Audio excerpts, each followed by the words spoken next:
Have you ever looked around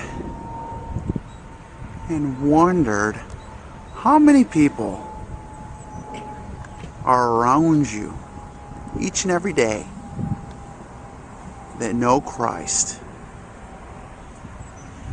or don't know Christ? We rub people shoulder to shoulder every single day, no matter where we're at. And yet, we don't look through eternal lenses. This is the last installment of the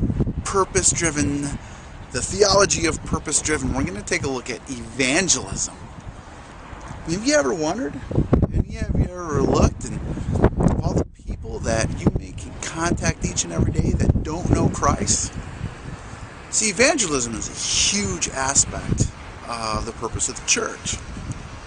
It's huge, but we're going to break it down really quickly here.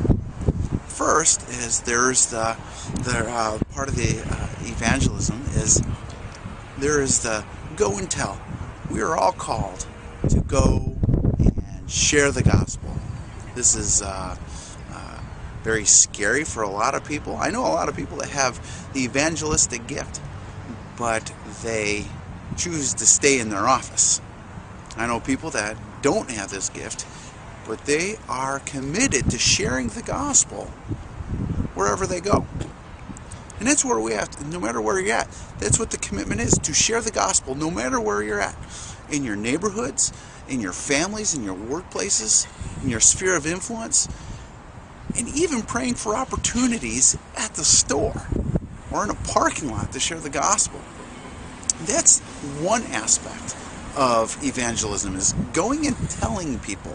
There's also just going and serving the community as you just serve them out of love because Christ has compelled you.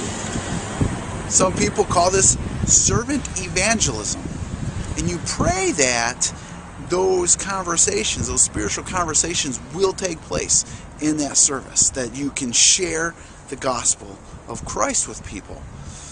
So it's really a servant outreach. We're serving the community. We're serving and meeting people's needs. We're going out. But there's also the inviting people to church, inviting people into that community.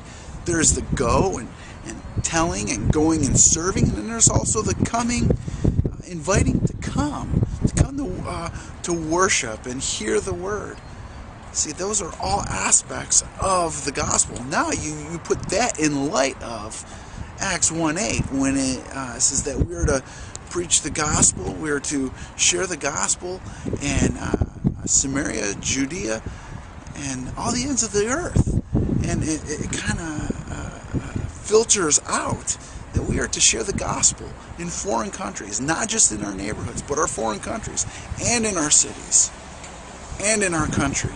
It's an all and. You can't sliver it out and just say, I am going to do this and this only. It's an all or nothing thing.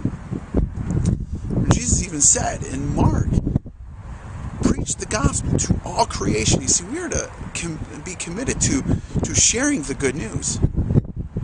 Not everybody will hear. Not everybody will understand. Not everybody will accept it.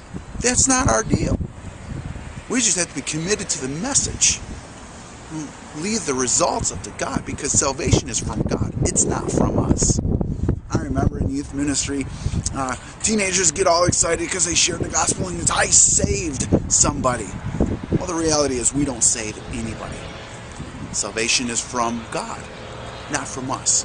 We're just committed to the gospel message. And we're committed to the gospel message in our families, in our neighborhoods, in our workplaces, in our schools, in our neighborhoods, in our communities, in our cities. And we're also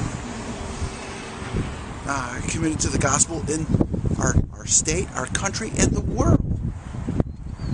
And we also commit to the gospel by inviting people to the church, inviting people to your church, telling them, verbally telling about the good news of Jesus, and also serving. It's all and thing.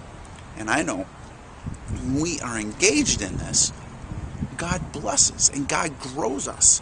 Because like I said, the purpose-driven is a mesh of all the purposes. It's not segmented out, but a meshing. See, when we commit to this, we grow in Christ. It's a form of discipleship. And we are being used and being a conduit of God's good news and God's message. That's what it's about. The church is the hope of the world. This is our primary focus. It's outside the four walls, not inside the four walls. The church is the hope of the world. We are commanded to look outside the four walls. When people come in the four walls, yeah, we should focus on that a little bit. But that's not our primary focus. If I would put a percentage, I'd say 25% of our focus should be inside the walls. 75% of our focus should be outside the walls. That is a healthy balance. And that is when the gospel can penetrate our culture. We are to be in the world, not of the world. Our message should penetrate the culture and influence culture, not the other way around. That is a God-honoring way to do evangelism.